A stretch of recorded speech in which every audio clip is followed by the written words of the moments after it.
Hey y'all, so another beautiful day here in Oklahoma City.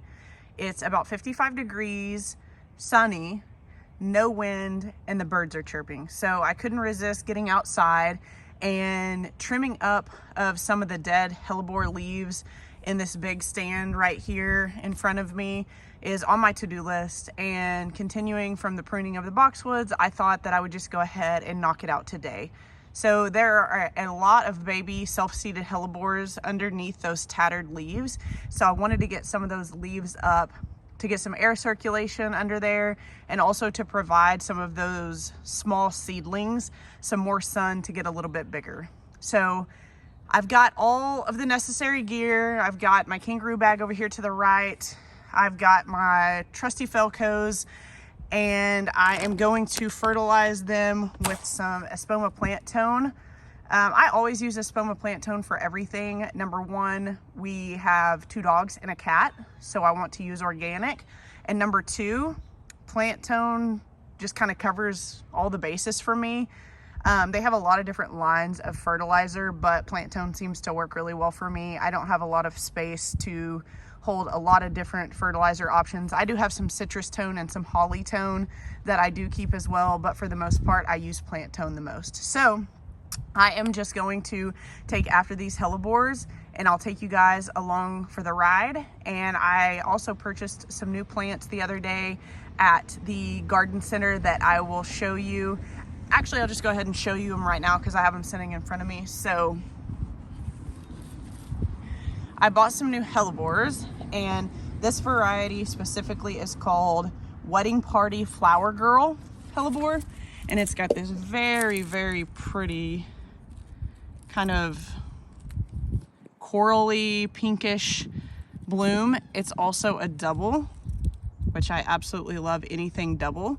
So I decided to pick those up yesterday. I bought a couple of them, and I'm probably gonna mix them in here in this stand of white because I think self-seeded, it would look really pretty within the white hellebores. And also I might try to gather some of the seeds and maybe pre-sprout them for next year. Hellebores generally take a couple years to bloom, so it will be a process, but I've never done that before, and I would kind of like to experiment with it. So the next plant is a pretty in pink bishop's hat, and this is a shade to partial shade plant with these really delicate pinkish blooms. Has a little bit of a red tint to the leaves as they get some more sun. And it's important up here in the front that I find some flowering shrubs that do well in shade to partial sun. So I picked those up. I've never grown bishop's hat. It gets about a foot high by 3 feet wide is what the tag says. So if you guys have any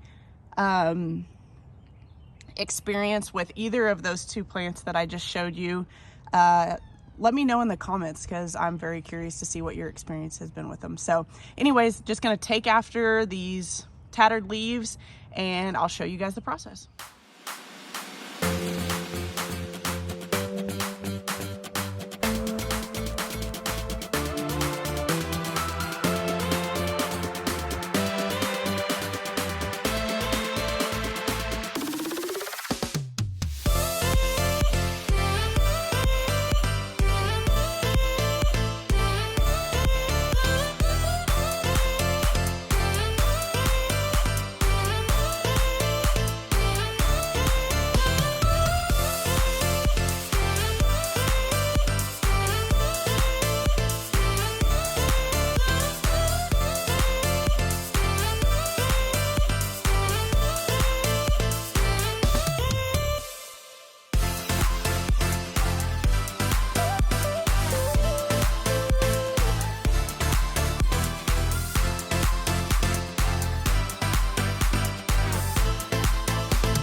Okay, so I've got this stand of hellebores cleaned up. Hi, Tucker. Hey, T.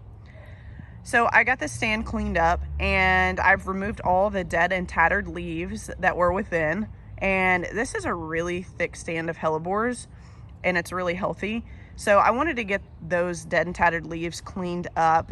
By doing that, it provides for better air circulation and a lot more light can penetrate down towards the ground, because there are so many self-seeded baby hellebores that have self-seeded that I wanted to make sure light could penetrate down far enough to get to some of those ones that are underneath the actual stand of hellebores. So got that all done, and I think it looks pretty good. I also got these other two hellebores planted, the new one that I showed you earlier in the video. Let's see here if I can get a better shot of it. So it's a double, and it's this mauve-y color that I really, really like. So happy with those, and hopefully those will self-seed and kind of scatter within this grouping of white hellebores. I think that would be really pretty. I think I mentioned earlier in this video, or maybe I didn't, but once hellebores germinate, they can take 2 to 3 years to actually produce flowers. So I wanted to make sure that the hellebore seedlings that are down there got enough light to survive. So anyways, overall, I think it looks pretty good.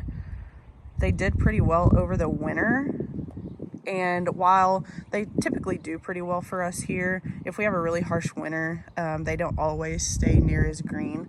So when we moved in on the 27th, they did look pretty good though. So I just kind of cleaned them up. It really wasn't that much of a cleanup, but overall they look good and I'm happy with them. And something else, when I went to plant this guy right here, I thought it was just a void in the stand of hellebores, and turns out there was a big piece of flagstone underneath down there. So there was a bunch of hellebore seedlings, and actually this hellebore right here, this columbine that's right next to it, were growing on top of the dirt, on top of the flagstone. So I went ahead and removed that, planted the new hellebore there, and then went ahead and planted all of those little seedlings back in the fresh soil that I used to pack in around this new hellebore that I just planted. So anyways, that's what I have for today. Thanks for coming along. Thanks for watching this video, and I'll catch you in the next one. Thanks.